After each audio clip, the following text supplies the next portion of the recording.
The Aurelian Dominion did not declare war on Earth. They announced an inspection. That was their first mistake. Because in their history, inspections were what you did to weak civilizations before you took them apart. And Earth to them was exactly that. Small, loud, disorganized. A world full of arguments pretending to be a species. Admiral Cale Vorn stood on the bridge of the First Dominion fleet as Earth appeared on the holographic field. A blue marble suspended in quiet space. Beautiful. Fragile. Insignificant. Behind him, officers laughed as tactical predictions filled the screen. Primitive orbital defenses. Fragmented governments. No unified command structure detected. Estimated resistance time, under 6 hours. Cale didn't even smile. He simply said, "Begin occupation protocol." The first fleet crossed Neptune's orbit without resistance. No warning shots. No diplomatic messages. No military response. Only silence. Too much silence. One officer frowned. "Sir." No signals from outer defense grid. Another laughed. "Because they don't have one."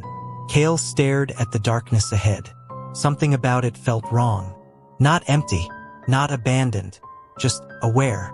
Then the message arrived. It did not come through standard channels. It appeared simultaneously on every Dominion screen. Every ship. Every system. Every helmet display. 3 words. "We see you." A junior officer scoffed. "A psychological trick?" Cale didn't answer, because at that exact moment, their navigation systems changed themselves. The First Fleet's computers began rewriting their own maps. Not hacked, not overridden, rewritten. Stars shifted positions. Target locks dissolved. Weapons reclassified their own priorities. And every single Dominion ship received a second message. Turn back. No signature. No origin point. Just certainty. Like gravity speaking. Fire. Cale ordered instantly. The fleet obeyed. Hundreds of plasma lances fired into the void. And disappeared. Not exploded. Not reflected. Simply vanished. As if space had chosen not to accept them. A long pause followed. Then Neptune's shadow moved. At first it looked like debris. Fragments of old satellites.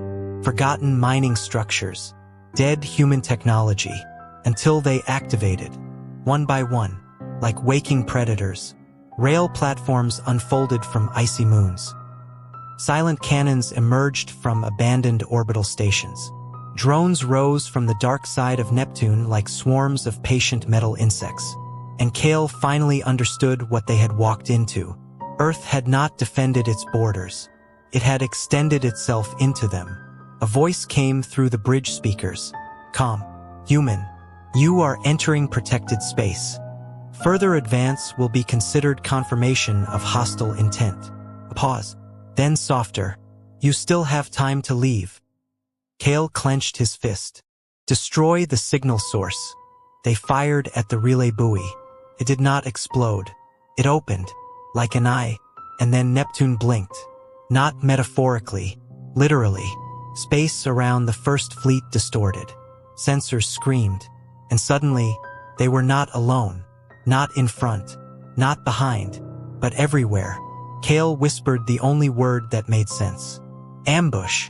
And from the darkness around Neptune, humanity finally stopped pretending it was asleep. The Second Fleet arrived expecting to finish what the first could not. Saturn's rings shimmered like a crown of frozen glass as Admiral Vorn prepared his victory speech. "This system is unarmed," he said confidently. "Begin planetary intimidation protocols." But Saturn did not respond like an unarmed system. It responded like a trap that had been waiting for centuries. The first sign was the wreckage. Not debris, not destruction, but arrangement.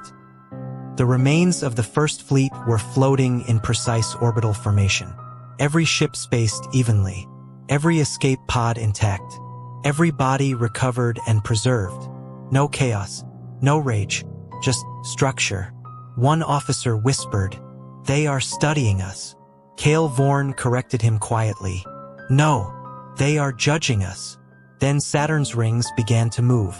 At first, the Dominion thought it was gravitational disturbance. Then they realized the truth. The rings were not natural. They were engineered. Millions of micro-platforms hidden inside ice particles. Sleeping, waiting, and now waking up. A new message appeared. Different voice. Older, calmer. This system does not reject violence. It absorbs it. You are not the first empire to arrive here. And you will not be the last to leave broken. The second fleet fired instantly. Entire broadside volleys ripped through Saturn's orbit.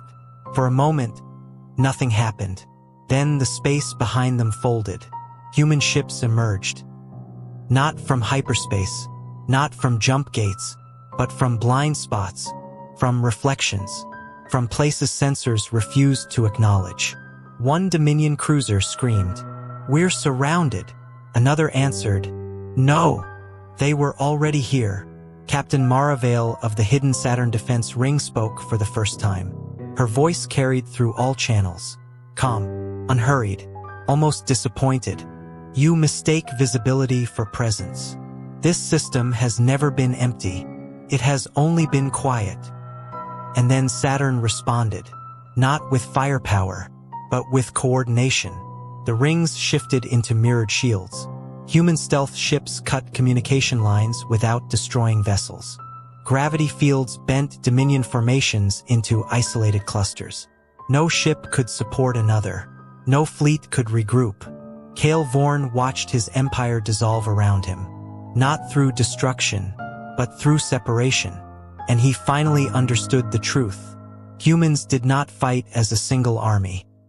They fought as a distributed intelligence. Before the second fleet could retreat, the third fleet arrived at Jupiter. And that is when the war stopped being an invasion and became an extinction-level misunderstanding. By the time the third fleet reached Jupiter, the Dominion no longer believed in easy victories, but they still believed in superiority. That belief lasted exactly 17 minutes. Jupiter did not appear defended. It appeared asleep, a vast gas giant, storms rolling endlessly across its surface. No visible armada, no defensive grid, no warning systems firing, just silence again. Cale Vorn hated that silence now, because he understood what it meant. "It's not empty," he said quietly. "It's layered." The third fleet advanced anyway, and Jupiter responded. The first strike came from the storms. Not natural storms, engineered ones. Magnetic cyclones twisting into structured formations. Entire regions of Jupiter's atmosphere hardened into defensive corridors. Dominion ships entered expecting gas. They found weapons. Then the mining platforms awakened, hidden deep inside Jupiter's moons. Facilities the Dominion had marked as abandoned centuries ago. They were not abandoned. They were disguised. And now they were opening. Mass drivers fired without warning. Not at ships, at space itself, forcing Dominion formations apart like shattered glass. Every attempt to regroup only created more vulnerability.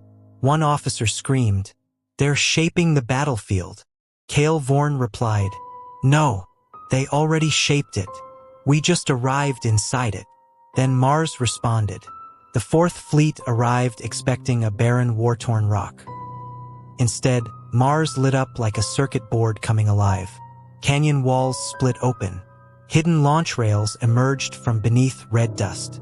Entire tunnel systems activated simultaneously across the planet. And a single message echoed across all channels. "Welcome to the edge of humanity."